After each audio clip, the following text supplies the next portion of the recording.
mahilig po kayong mag-express ng inyong creativity through fashion, perfect ang pa-fashion forecast po namin ngayong araw na ito. Oy, excited na ako dyan, Dayan. At ano kaya ang mga formang in ngayong 2025? Tara na at alamin natin yan. Kasama ang fashion stylist sa si Vico.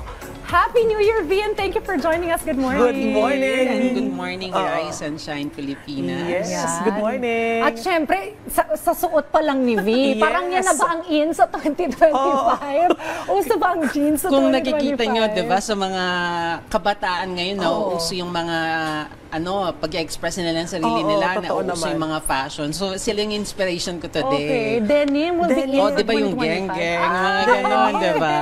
Alam mo, gusto ko mag-denim. Mahilig ako mag-denim, kaya lang tinigil ko na. Bakit? Kasi parang galing daw ako Saudi kasi. Uy, hindi naman ganun. Good thing ngayon na nagdadala. bumabalik yung uso, bumabalik yung denim, pero merong twist. Okay, Dapat anong meron twist? siyang, like example, yung suot ko ngayon, if you can see, hindi siya yung normal na length ng jeans. Meron siyang, it's longer than the usual. Okay. Or yung ibang mga uso ngayon, meron silang mas bolder sila, mas bigger. Uso yung bigger, better. Ganyan. Oh, at saka roomy yung jeans, maluwag siya. Maluwag, no? di ba dati mga skinny, Yeah, so ganyan. out na ngayon yung mga skinny jeans. Medyo ngayon, out muna yung mga skinny jeans. In pa rin talaga yung mga palazzo pants, yung mga wide leg, yung mga ganon. Okay, ano pa ba yung mga fashion trends na abangan natin sa 2025, V? Ito yung maganda ngayon. Ang Pilipinas is becoming like a fashion capital. Hindi lang sa Asia, pati sa buong mundo. I think dahil sa influence ng social media, like yung mga tao ngayon, right in their eyes, nakikita na nila kung what's uso sa ibang bansa, ganyan. Like yung mga fashion influencers natin, like Heart Evangelista, di ba? Pia Wurtzbach. So, dahil Filipino tayo, di ba, adaptable tayo. Okay. So, napakadali sa atin na na-adapt natin yung style na nauuso sa ibang bansa dito sa atin. In terms of color trends naman, sir, ano yung magiging popular na color sa 2025? Alam niyo naman, ang Pantone color of the year is Mocha Mousse, di ba? Parang in between siya ng dark brown at saka light brown. So, yun yung usong color ngayon. Pero based sa aking research also, ang mga lucky colors this year, black na nagsisignify ng strength, I think also power and stability. Okay. Yung suot nyo ngayon, Green, pwede din to. Yan, lucky color for 2025, yung green. Tapos yung red also, kasi nagbo-boost siya ng energy and power. Paano ba yung mga mix and match ng colors na mga ganyan? Totoo. Kasi yan din ang isa sa mga, kumbaga, pampatipid ba kapag kami pwede kasi paulit-ulit minsan, pero mag-mix and match ka ng colors. So iba kasi ayaw na gumastos. Diba? For 2025, gusto namin maging stylish, pero ayaw rin namin masyadong gumastos. Ano bang tips mo for that?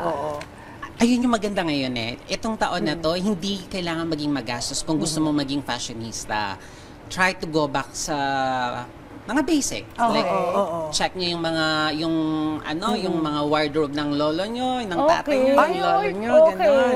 It's a matter of, proper mixing of colors. So, kung meron kang solid colors, make sure na tone down yung ibang colors mo. So, maybe you can try one at a time. Example, stand out ang color na green.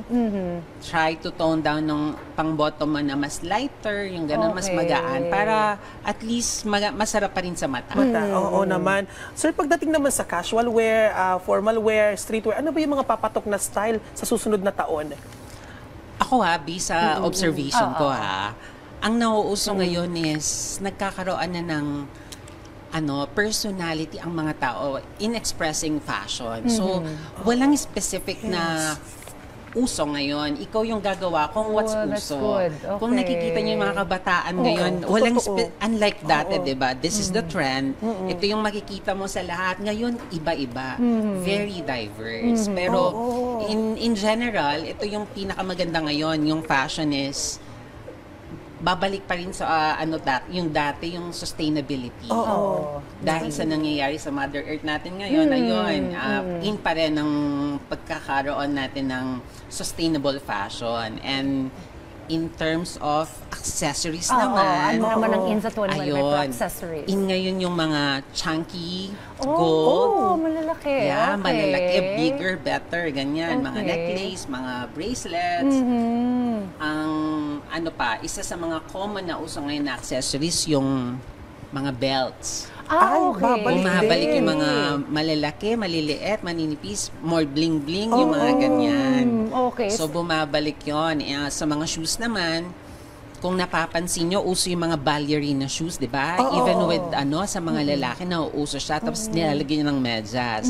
So, it's still a trend in 2025. May nagpapatanong yung kaibigan ko, mauuso din ba daw sa mga lalaki yung pagsusuot ng crop top sa next year? Di ba si Carlos Yulo. Carlos Yulo, O, nagkakaroon. diba, Pwede nauso. ba yun? Okay na Actually, yun. sa nakalipas na taon, nauso yung pagsusuot ng, dati kasi sa traditional times, sa old times, ang damit ng mga pambabae, exclusive for pambabae lang. Okay. Ang maganda ngayon, ito yung tinatawag nilang gender fluid. Yeah, Diba? oo. Gender Yung damit neutral as na well. nasusuot ng babae, pwede rin sa lalaki. Yung mga nasusuot na damit ng mga lalaki, na pwede din sa babae. So, it's still a trend in 2025. So, pwede na ako manghiram sa kuya ko. Yeah, Ano? Diba? It's a matter of At just saka ano styling din it, kung diba? paano ka magiging resourceful. Like example, yung damit ng kuya mo, minsan malaki siya, di ba? Bigger and better nga ngayon, di ba? Pwede mo Oversized, di ba? Mga oversized, ganon. pwede mo siyang gawing crop top, you can just cut it. Or maybe lagyan mo siya ng shoulder pads para magkaroon siya ng something new, di ba? At saka, ang ganda ng suot ni Bea, no? Talagang may necktie siya, which is, nakikita mo yun sa mga formal wear. Pero minix mo siya sa parang streetwear, Pwede pala yung gano'n. Alam niyo where I got it? Saan? Ito matagal na to, I got it for like mga siguro 5 years na, pero sa okay ko lang to Ay, nabili. wow! And I love it Diba? kasi yung cut niya medyo bitten. Bitten. So it gives me the illusion na matangkad ako Matangkad. kasi Oo. medyo short ako. So ito. Okay. And yung jeans ko naman, it's longer than the usual. So, ayan. Tinry Okay, ko lang. so nandito si Bien. Anong ma-advise mo kay Bien for 2025? Bilang fashion kasi gusto ko mag-crop top din. Kaya lang, parang ayaw ng crop top sa akin. Kasi yung chan. Kasi nasa ano pala, nasa height din, ano? Kung, Alam mo, Vian, yung fashion ngayon is not about, it's not about your size, your color. It's about embracing yourself. that's good. So, Tama naman. Oo. mas malakas ang loob, mas better kung ganyan ang size mo and you wanted to wear, ipakita mo yung chan mo, it's okay as long as you're confident and comfortable. Para dun sa ating mga kababayan, sa mga ka-RSP natin na plus size, ano yung may papayo mo sa kanila, V? For me, they just have to find the best clothes that fits them well. Oo, and they have to embrace kung ano yung size nila. That's number one. Kasi pag pinag-uusapan natin yung fashion style, Dayan, ang nasa isip natin, petite, payat, pero yung mga plus size na kababayan natin. Tsaka ngayon, di ba, sa fashion world ngayon, nakikita nyo sa runway na meron ng mga plus sizes. inclusive na. Oo, very meron na inclusive. ding mga plus size na mga shops na pwede nilang puntahan. Yung ganon. So, kapag ka medyo may height ng konti, like for me, ano yung pwede mong masuggest for Oo nga. styling? Yun yung maganda. Kasi di ba, parang kami na hindi masyadong matangkad, we're trying to make an illusion na mas taller kami. At least kayo advantage na ang ganda ng bagsak ng mga damit. So, I think best way is to emphasize. Okay. Diba? Emphasize your Articulate it. height. Oo. Yung Sa mga shoes naman, anong mga mauuso? Kasi ngayon parang minsan nakikita ko naka-dress pero naka-rubber shoes. Mga ganun na minimix nila eh. May ganun mga trended At maganda naman tingnan, no? Naka-dress, tapos makikita mo naka-rubber shoes, pero maganda tingnan. Yun yung sinasabi ko sa inyo kanina na yung trend ngayon, wala siyang specific na ito lang yung mga uso. Uso ngayon yung sportswear. Okay. Tapos naka-heels sila. Imagine yung balance, di ba? Minsan yung mga girls naka-menswear, pero naka-super high heels sila. Imagine, you just have to find the right balance. You just have to find the right proportion for your body type also. Oo, so ano yung mga inspirasyon dun sa mga papatok na fashion trends next year? Yung mga inspiration is actually siguro more self-expression. Self-expression. Talaga pwede. siya. Self-expression talaga siya. Merong mga nauusong colors, pero it doesn't have to be followed. Alam niyo yun? Depende sa'yo kung paano mo i-express yung sarili mo in terms of fashion. Oo, kasi sabi nga, di ba, wala naman daw talagang sabi, no, ito ang uso, nasa Agree, sa'yo yan. tama naman, oo. Tsaka tayo pala nga, Pilipinas, madaling na tayong maka-adapt. Tapos Sa kung mga anong fashion uso, trends. actually, nagiging resourceful tayo, kaya natin i-provide. Imagine yung mga luxury brands sa ibang bansa, di ba?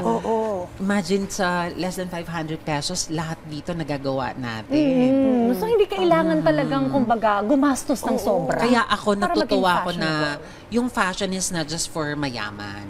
Imagine pati yung mga nasa probinsya ngayon na mga bata na hindi pa nagtatrabaho, na-express na nila yung sarili nila Yun in ang maganda terms sa of mga Gen Z. fashion. Actually, yung mga pamangkin ko, natutuwa ako sa Diba? mga suot ng Totoo mga naman, ito. mga bata. And fashion doesn't have to be expensive. Expensive.